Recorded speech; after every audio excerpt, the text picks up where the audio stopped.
In this video, we will discuss some application of Ampere circuit law. तो first application है magnetic field due to straight long current carrying wire.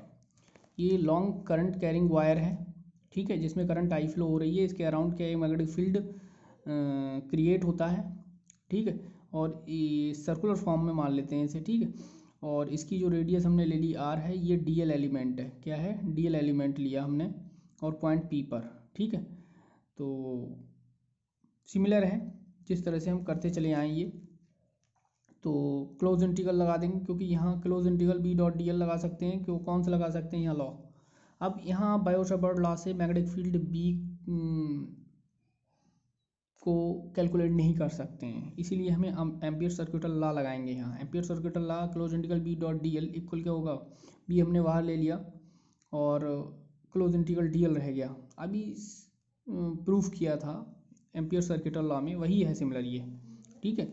तो यहाँ बचेगा B, क्योंकि इसे हम B dot D L cos theta करें, cos theta की वैल्यू वहाँ 0 है, तो बी डॉट डी एल बचेगा. इसीलिए be close integral D L, तो बी 2πr कर लिया है, ठीक है. करंट थ्रू द लूप कितनी है? आई है. तो applying the ampere circuit law. Ampere circuit law लगाया है, तो इसमें क्या आया है? Mu naught I close integral B dot D L putting the values. और एम्पियर सर्किट लॉ से क्या आया है? Close integral B dot D L की वैल्यू होती है म्यू नॉट आई, तो म्यू नॉट आई इक्वल हो जाएगा बी 2πr. तो बी इक्वल कितना आ जाएगा? Mu naught upon 2πIr. ये हो गया हमारा मैग्नेटिक फील्ड किसके कारण? एक long straight long current carrying conductor, ठीक है. अब दूसरा एप्लीकेशन ये है magnetic field in and out of current carrying conductor. In और out of current carrying conductor, ठीक है. तो यहाँ हमने ये कंडक्टर लिया है, करंट कैरिंग कंडक्टर, और करंट इसमें ऐसे आई फ्लो हो रही है. ये cross section area of the wire है. इसमें जो हमने वायर को थोड़ा बड़ा बना लिया है, ठीक है. और इसके अराउंड क्या प्रोड्यूस हो रही है? एक मैग्नेटिक फील्ड प्रोड्यूस हो रहा है. तो इस पॉइंट पी पर हमें मैग्नेटिक फील्ड फाइंड आउट करना है, ठीक है. ये पी आउटसाइड हो गया कंडक्टर के, और कंडक्टर की सरफेस में मैग्नेटिक पी जो है यहाँ पर मैग्नेटिक फील्ड फाइंड आउट करना है, और कंडक्टर के अंदर भी हमें मैग्नेटिक फील्ड फाइंड आउट करना है. तो यहाँ 3 रीजन है जहाँ हमें मैग्नेटिक फील्ड फाइंड आउट करना है. यानी जो करंट कैरिंग कंडक्टर है, या जो वायर है, वायर के आउटसाइड मैग्नेटिक फील्ड क्या होगा, उसकी सरफेस में मैग्नेटिक फील्ड क्या होगा, उसके अंदर मैग्नेटिक फील्ड क्या होगा, ठीक है. तो हम रेडियस ले लेते हैं. सपोज दैट आउटसाइड पे उसकी रेडियस कितनी है? आर है, और इनसाइड जो रेडियस है उसकी वो आर है, ठीक है, वो आर है. तो ये रीजन फर्स्ट कह दिया, सेकंड कह दिया, थर्ड कह दिया. तीनों रीजन पे हमें मैग्नेटिक फील्ड फाइंड आउट करना है. We will find out the magnetic field at the point P, ठीक, ऑन द सरफेस इनसाइड. ये 3 कंडीशन है. तो सपोज दैट ये इसकी एक्सिस है, ठीक है, ये इसकी एक्सिस है, और इसके अंदर जो हमने वैल्यू ली है, ये बाहर हमने आर ले लिया है, इसके अंदर भी हम इसे आर कह देंगे, स्मॉल आर कह सकते हैं, ठीक है. तो अब देखो क्या है, when P is outside, point P outside है, तो हियर यहाँ बात हो रही है आउटसाइड की. देखो आउटसाइड की यहाँ R है, यहाँ से R लिया गया है, तो R लिया है ये, तो ये कैपिटल R है, तो स्मॉल r कैपिटल R से ग्रेटर देन है. कैपिटल R जो है वो छोटा है स्मॉल r से, यानी R is greater than small r. तो B आउटसाइड इक्वल क्या लगाएंगे? Mu naught I upon 2πr. यही फार्मूला होता है, ठीक है. लेकिन ठीक है, ये आउटसाइड पे आया, मैग्नेटिक फील्ड कहाँ? आउटसाइड पे आया, और हमारे पास आर कितना है? स्मॉल आर ही है. तो ये फार्मूला हो गया आउटसाइड के लिए, मैग्नेटिक फील्ड के लिए.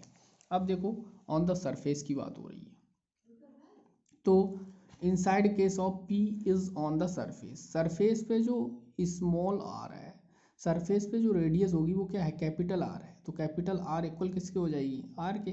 तो ये हो गई सरफेस, बी एस का मतलब surface. Magnetic field on the surface हो गया mu naught I upon 2πr, ठीक है. थर्ड है in this case P is inside. अगर P इनसाइड है तो उस केस में R इज ग्रेटर होगा स्मॉल r से, और यहाँ थीटा कितना हो जाएगा 0 इक्वल 1 होता है। तो लगा दो close integral B dot D L, क्योंकि यहाँ एम्पियर सर्किट लॉ लग जाएगा close integral B dot D L. तो बी डॉट डी एल को हम ओपन करेंगे वेक्टर की प्रॉपर्टी से, B dot D L cos theta, और थीटा क्या है हमारे पास 0 है, क्योंकि बी और डी एल की डायरेक्शन सेम है तो सेम डायरेक्शन में थीटा 0 बनेगा और कॉस थीटा की 0 हो जाएगी, कॉस 0 की वैल्यू हो जाएगी 1, तो कॉस 0 की वैल्यू 1 लगा देंगे तो close integral B dot D L रहा। तो current through unit area, unit area में करंट जो फ्लो होगी आई अपॉन एरिया, तो आई एरिया क्या है पाई आर स्क्वायर, ठीक है, तो यहाँ लगा देंगे इसे। तो then current passing through the given loop क्या होगी pi are square into I upon pi are square, pi से पाई कट जाएगा तो I r small r upon capital r का होल स्क्वायर रह गया, ठीक है। Applying the ampere circuital law, तो म्यू नॉट आई क्या होता है ampere circuital law, close integral B dot D L equal mu naught I, या हम लिख सकते हैं mu naught I equal close integral B dot D l. अब हमने क्या किया, ठीक है, करेंगे क्या यहाँ close integral B dot D l, ठीक है, इसे हमने बना दिया b इंटू 2 पाई आर, ठीक है। कैसे बनाया है, ठीक है, ये यहाँ से बनाया है, देखो ये जो b है b बाहर ले लिया, क्लोज इंटीग्रल डी एल रह गया, close integral D L area इसका क्या हो गया, एरिया हो गया हमारे पास 2 पाई आर, ठीक है। तो ये b डॉट 2 पाई आर क्या बन जाएगा यहाँ से म्यू नॉट आई, इस करंट आई की जगह हमने लगा दिया है क्या, ये करंट लगाइए आई अपॉन आर का होल स्क्वायर, ठीक है, mu naught I R square upon R capital square equal B 2 pi R से आर कैंसिल हो गया, तो बी इनसाइड क्या बच रहा है, B inside mu naught I R upon 2 pi are square, ये इनसाइड बचा, ठीक है। तो magnetic field at the axis R equal 0 then B 0, R 0 हो जाएगा। अगर सपोज दैट डिस्टेंस 0 है एट द सेंटर पे मैग्नेटिक फील्ड क्या हो जाएगा, कॉयल की वो करंट कैरिंग कंडक्टर के सेंटर पर मैग्नेटिक फील्ड 0 हो जाएगा, क्योंकि आर डिस्टेंस 0 तो मैग्नेटिक फील्ड 0, ठीक है। तो मैग्नेटिक फील्ड बी किसके प्रोपोर्शनल होता है, आर के। आउटसाइड में मैग्नेटिक फील्ड बी किसके प्रोपोर्शनल होता है, इनवर्सली प्रोपोर्शनल होता है 1 अपॉन आर के। और ऑन द सरफेस पे देख रहे हैं magnetic field mu naught I upon 2 pi R के। तो इसे हम एक ग्राफ के थ्रू भी ड्रॉ कर सकते हैं, जैसे बी इनसाइड क्या है मैग्नेटिक फील्ड वो प्रोपोर्शनल है और आउटसाइड में क्या है डिक्रीज, यानी बी को हम इंक्रीज करेंगे तो आर क्या हो जाएगा डिक्रीज हो जाएगा, ठीक है। इस तरह से हमने ये ग्राफ को प्लॉट किया है, यहाँ तो प्रोपोर्शनल है तो सीधा ही चलेगा, ठीक है।